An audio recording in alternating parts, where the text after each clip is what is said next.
En este aparte, veremos dos fenómenos circunscritos en un proceso denominado ciclo celular, que les permite a los organismos mantener su descendencia y reparar daños tisulares.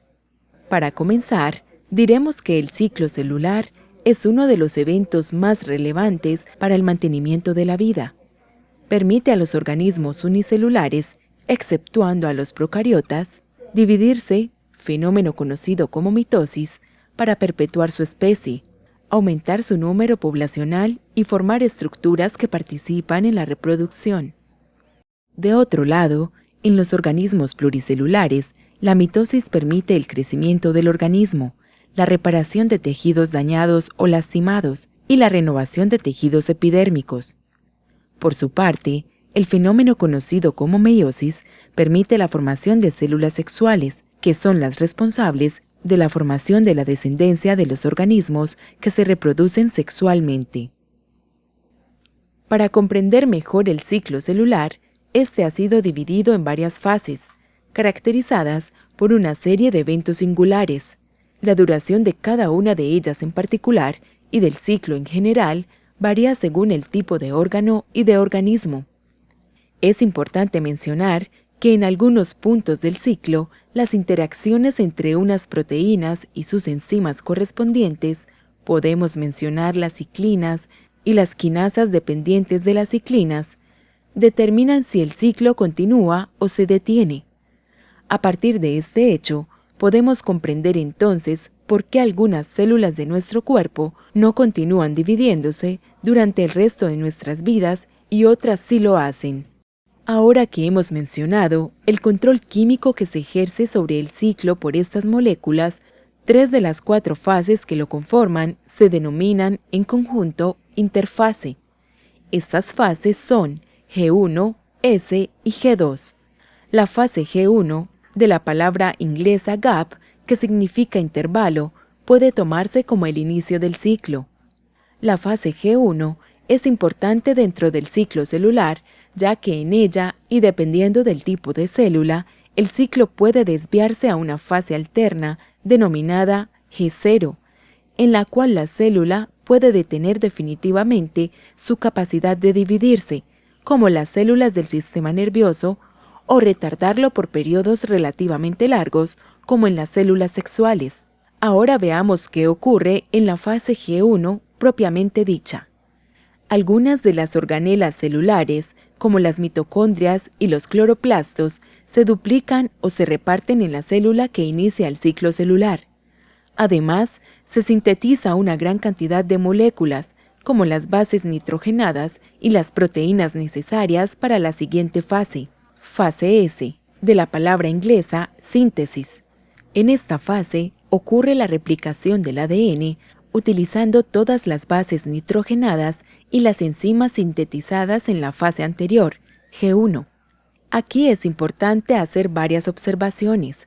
Primero, replicación del ADN significa que se duplica el material que contiene la información genética que va a ser heredada, es decir, se hacen copias exactas de los cromosomas que van a ser repartidos entre las células resultantes.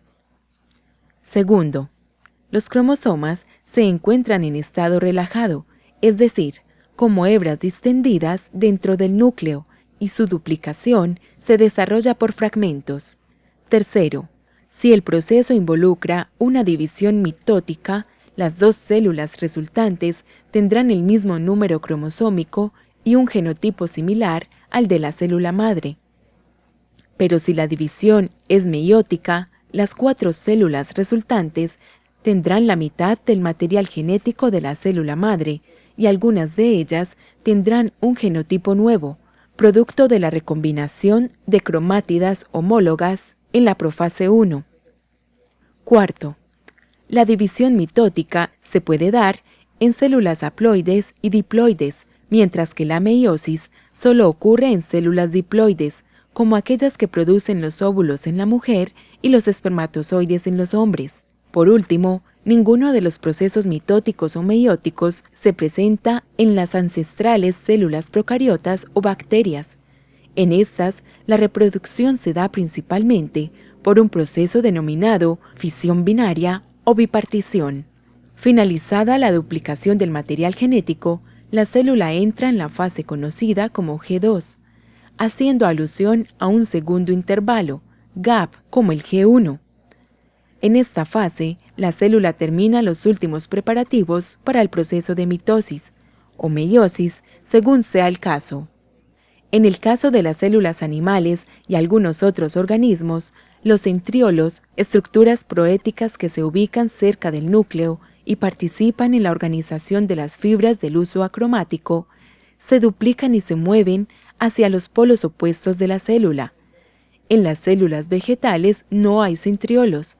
Por otro lado, se sintetizan otras proteínas, como las tubulinas, necesarias para la formación del huso. Ya estamos aproximándonos al final del ciclo, pero es justamente en esta parte donde se presenta el proceso fundamental de la condensación y distribución de la información genética contenida en los cromosomas. La fase a la que ahora hacemos mención se conoce como M, que hace referencia a su doble origen, es decir, mitosis o meiosis. Para conocer y comprender los diferentes pasos o etapas en las que tanto la mitosis como la meiosis se han dividido para comprenderlas mejor, los invitamos a observar el video Reproducción celular, meiosis y mitosis, ubicado en material de apoyo. En este encontrará cuestionarios cortos que le ayudarán a mejorar la comprensión de estos interesantes y fundamentales procesos. Al finalizar la mitosis o meiosis según el caso, solo queda una corta etapa en la que los dos núcleos recién formados se separan en células individuales durante un proceso denominado citocinesis, el cual en las células somáticas de los animales se realiza gracias a la formación de un cinturón proteico adherido a la cara interna de la membrana celular.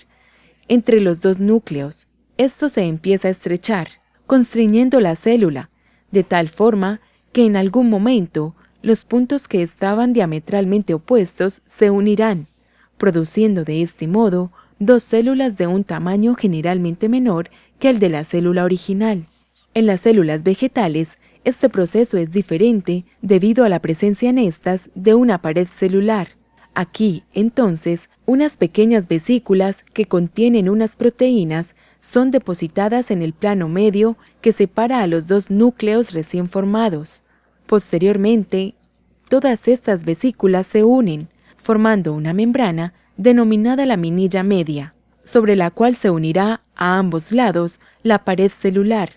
De este modo, generalmente, se separan las células vegetales.